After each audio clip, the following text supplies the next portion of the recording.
Let's begin with a tiredness most of us don't have a name for. Not the tiredness of a long week. Something older than that. Because we absorbed a silent rule early in life. Love is a transaction. You get praised when you succeed, and you brace for distance when you fail. Nobody sat us down and taught it. We just noticed. We watched what earned warmth and what earned the cool room, and we adjusted.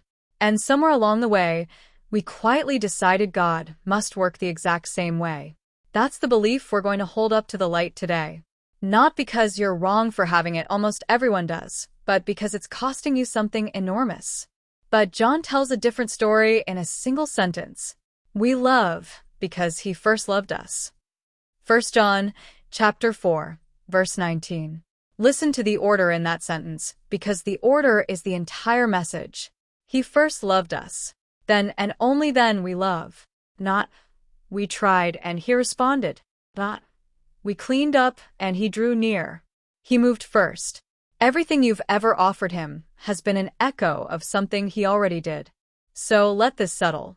His love is not a reward for your devotion. Your devotion is a response to his love.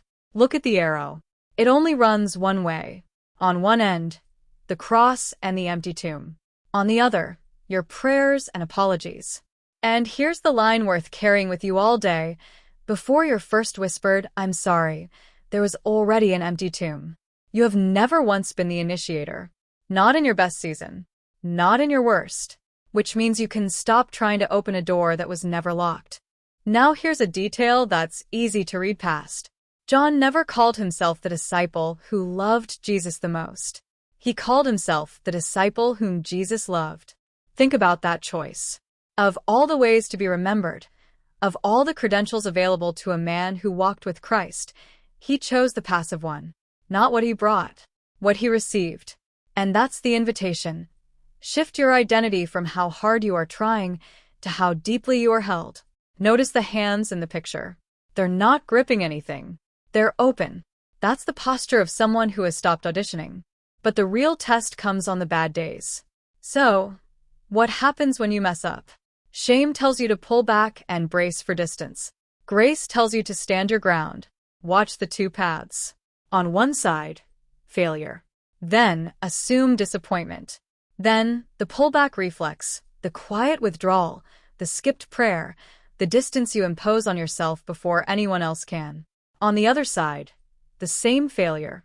But then, remember I am his. And then, stand on solid ground. Notice that both paths begin at exactly the same place. The failure is identical. What differs is the sentence you tell yourself in the second step. So stop letting your messes define your distance from him. Let his love be the ground under your feet, even when you stumble. Let's stop here for a moment. Think back to the last time you pulled back. Not dramatically. Just the quiet version. The morning you didn't pray because it felt hypocritical. The week you stayed a little further away because of something you'd done, or something you couldn't stop doing. Now, ask yourself honestly, who decided on that distance? Because it wasn't him. He didn't move. He hasn't moved once. The pulling back has always been ours. We do it because it feels like the honest thing, like standing close after failing would be presumptuous. But look again at the picture. In both frames, the ground is still there. The one who withdrew simply walked off it. You are allowed to stand still after you fall. That's not arrogance. That's exactly what grace was for. Breathe. Let's continue. So, let's name the two ways of living, because you're in one of them right now. The earned love mindset. I feel close to God only when I get it right. Devotion is a tool to earn affection. I am constantly striving. The overflow mindset. I am already held, already wanted. Devotion is a response to affection. I am spiritually at rest. And here's the sentence at the top of that slide, which explains why this matters so much practically. You cannot give what you have not received. That's not a spiritual nicety. It's a mechanical fact. It's why the most exhausted people are so often the ones trying hardest to be good. So, where does the change begin? Earlier than you'd think. You woke up this morning already held, already wanted, and already loved. Not because of who you are, but because of who he is. Read that again slowly. because it takes the entire weight off your performance and puts it somewhere it can actually be carried. And then this. He has never changed his mind about you. Not after the thing you're still ashamed of. Not after the season you drifted. Not this morning when you woke up and immediately felt behind. Never once. And here's how the whole thing is structured. Look at the fountain. 3 tiers. At the top, God's prior love. In the middle, my identity as the beloved. At the bottom, my love for others. Water only moves one direction. It fills the top, then spills into the second, then overflows into the third. Which means you don't have to generate love for others from an empty cup. Let it spill over. And notice what happens when you stop striving to earn God's favor. You are freed from the pressure you project onto others.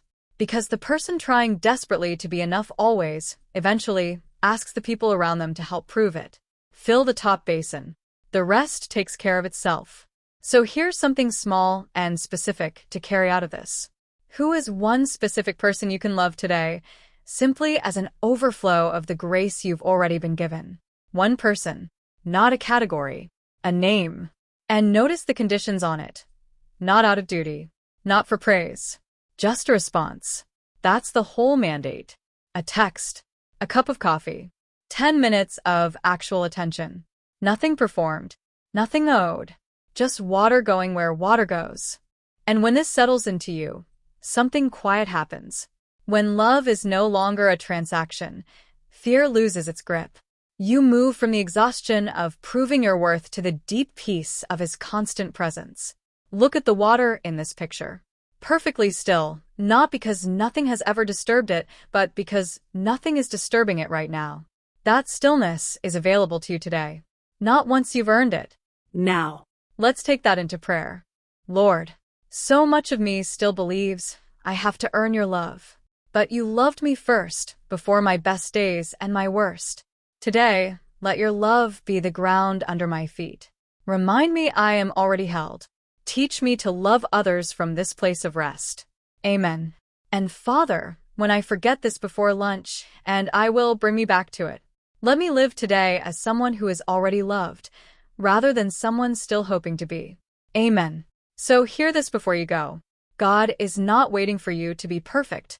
He is waiting for you to rest in the fact that He loved you first. Stop trying to earn what is already yours. Let everything else be overflow. If this brought you even a little peace today, please like and share this. It will help other people as it hopefully did you.